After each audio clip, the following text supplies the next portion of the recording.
So I want to show you a clip from the ABC debates from the other night where Pete Buttigieg, he got grilled on his time as mayor in South Bend, Indiana, about marijuana arrests and targeting black people in general. Let's take a look and then we'll discuss. Right. I want to go back to the original question, though. How do you explain the increase in black arrests in South Bend under your leadership for marijuana possession? And again, the overall rate was lower. No, there was an increase. The year before you were in office, it was lower. Once you became in office in 2012, that number went up. In 2018, the last year that we have a record for, that number was still up. Yeah.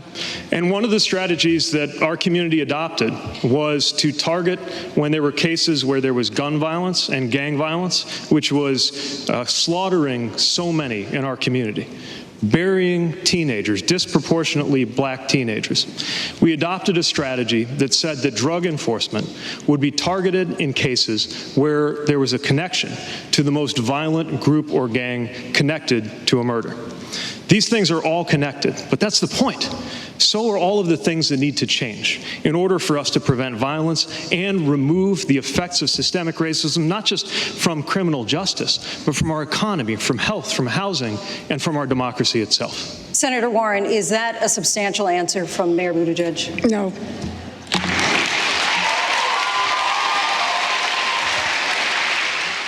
So I agree with Elizabeth Warren on that one. That was a non-answer. As usual, he starts talking in platitudes. Our democracy and our values and housing. What? Just answer the question. It's about marijuana arrests while you were mayor. So I want to read you just a small paragraph from an article that talks exactly about this. So this is from The Intercept, and it says here, a black South Bend resident under the Buttigieg administration was 4.3 times more likely to be arrested for possessing marijuana between 2012 and 2018 than a white resident, according to data collected by the federal government. Meanwhile, in Indiana statewide during that time, black people were 3.5 times more at risk of a pot arrest. Nationally, the disparity between the rates of black arrests and white arrests was 3-1.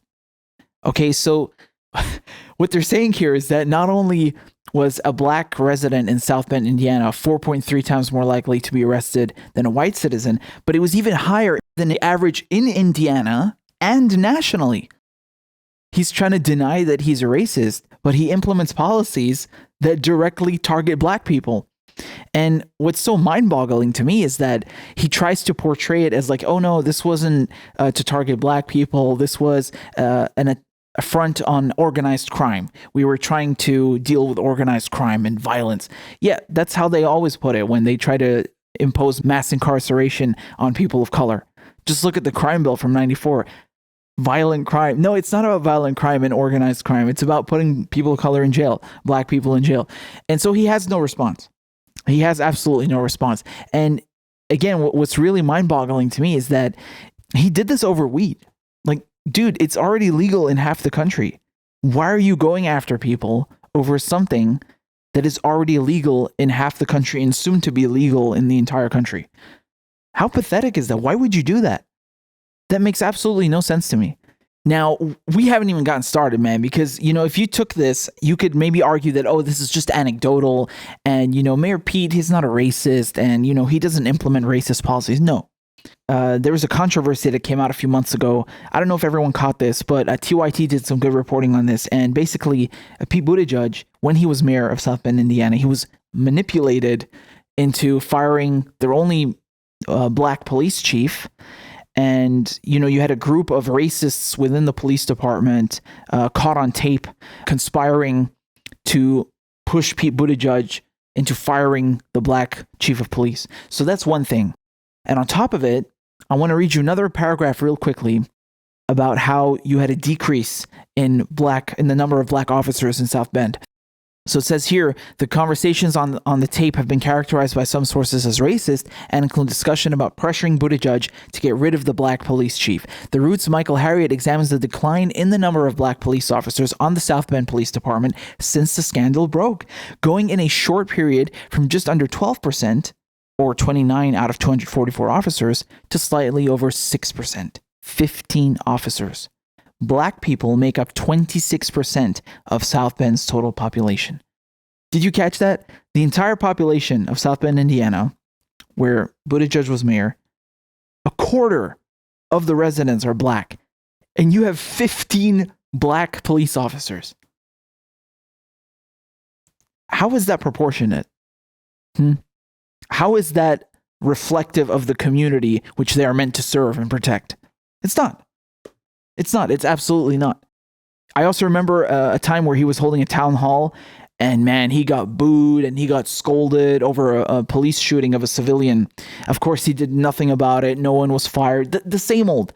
You know, they give them paid leave, they suspend them, and then they secretly bring them back after a while, and they can also just move and go work in another police department with no repercussions. Yeah, of course, he's just another cog in the machine, letting these racist policies continue in every way fathomable. When it comes to police shootings, when it comes to targeting minorities, when it comes to mass incarceration, all of it. You know, all the check boxes. He's right there on board with the establishment, as usual. So if you think this guy is going to bring you any sort of criminal justice reform, you're absolutely delusional. And that's why the only people who support this guy are mostly whites. So if you look at the polls of black support, I'm going to show you that it's so bad. I mean, the guy is right at the bottom. Look how much black support he has nationally.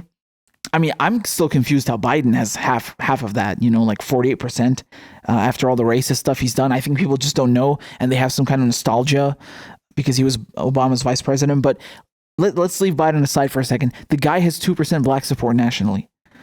I mean, that is not looking good at all.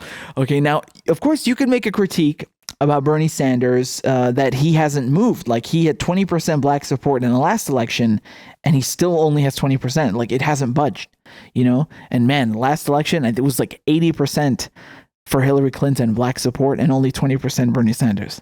It's not good. You know, as much as we love Bernie, we have to admit these critiques. They're really important. Like, you can't win the nomination if you don't have minority support. And we saw how crucial that was in Iowa, right? The satellite caucuses, it was mostly blacks, Somalians. You had Muslims coming out. You had Latinos coming out. That's how he won. It's because of minorities. Okay, that just proves it further. So Bernie Sanders needs to pump those numbers up. I mean, seriously. And anyway, just, you know, leaving Bernie and Biden aside, Buttigieg has 2% black support nationally. I mean, come on, man. You're not going anywhere with that. That's really bad. And I'm glad, because it's reflective of the policies that he's implemented towards black people. Just atrocious. You know, and I want to show you another clip now. It just keeps getting worse with this guy. It really does. This is back from 2014. And he somehow thought it was rational and the right thing to do to advocate for both Black Lives Matter and Blue Lives Matter. So for him, those are equal positions. Yeah.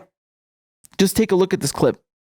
One of the issues that's been floating around the last couple of days, in fact, you got involved in this email chain, this massive chain, because of the I Can't Breathe versus the Breathe Easy t-shirts. One of the council members, Henry Davis Jr., and some others sent out a letter about those t-shirts and about asking the city not to have businesses specifically within the city to sell those t-shirts. You got involved. It's a big controversy. What specifically is going on with all this bickering? How are we going to bring that to an end? And what do you think it's doing to the city's reputation? Well, I think in order to address this, we have to recognize that this is not about t-shirts. This is about much deeper underlying issues, and we're not going to move forward unless we take those issues seriously.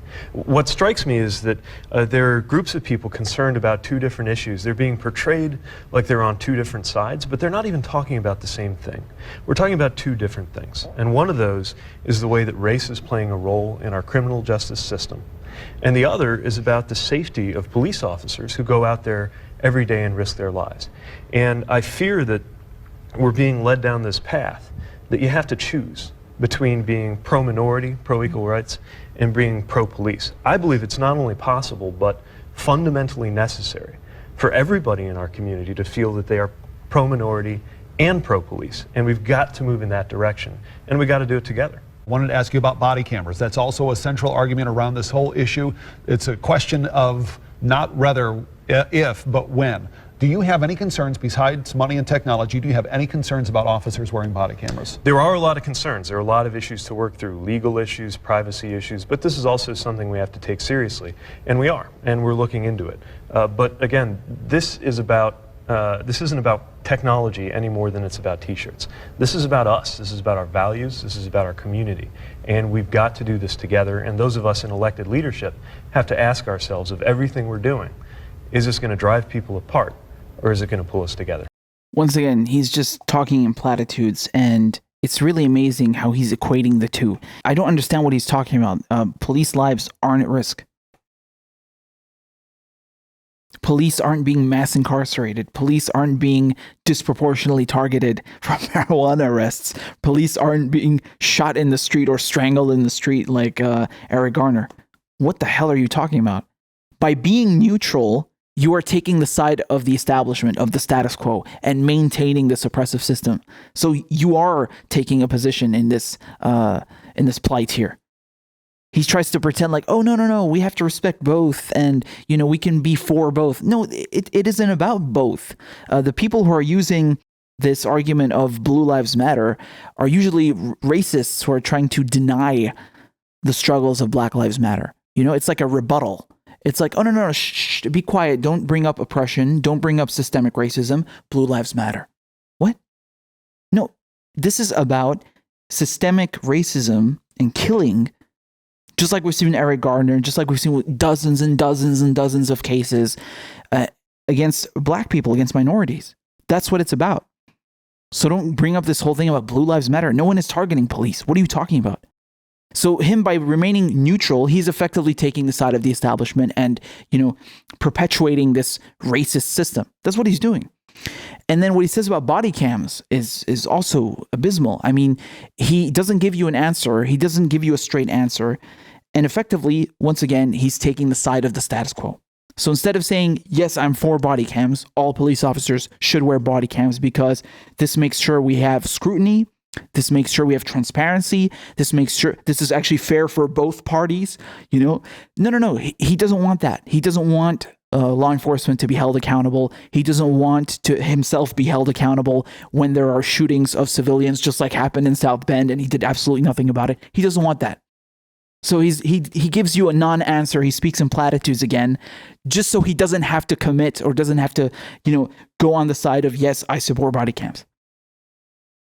So yeah, this guy, I mean, just thinking about how you had the number of Black police officers cut in half in his city, where a quarter of the population is Black, and he did nothing about police shooting civilians, and he did nothing about body cams, and he did nothing to target marijuana arrests, which, I mean, he shouldn't have been doing anyway, but to target them in a fair way, nothing. And he's polling at 2%. I mean, come on, man. This guy is all across the board. He fits all the stereotypical, the cliche, racist checkboxes that you would find in an absolutely terrible establishment candidate. And this guy would do nothing for criminal justice reform if he ever became the nominee, God forbid. So, I mean, I have no more words. Okay, I just have no more words. And I'm actually surprised that ABC went after him. You know, you don't usually see that when you have someone like him where the establishment is propping him up. You don't usually see the corporate media asking tough questions. So I don't know what that was all about. I wasn't expecting that. I guess it caught him off guard as well, because since he wasn't able to defend that, and there is no defense. But yeah, this guy needs to be put under more scrutiny for sure, because just bringing up the marijuana arrests isn't enough. It's way worse than that, as I just showed you.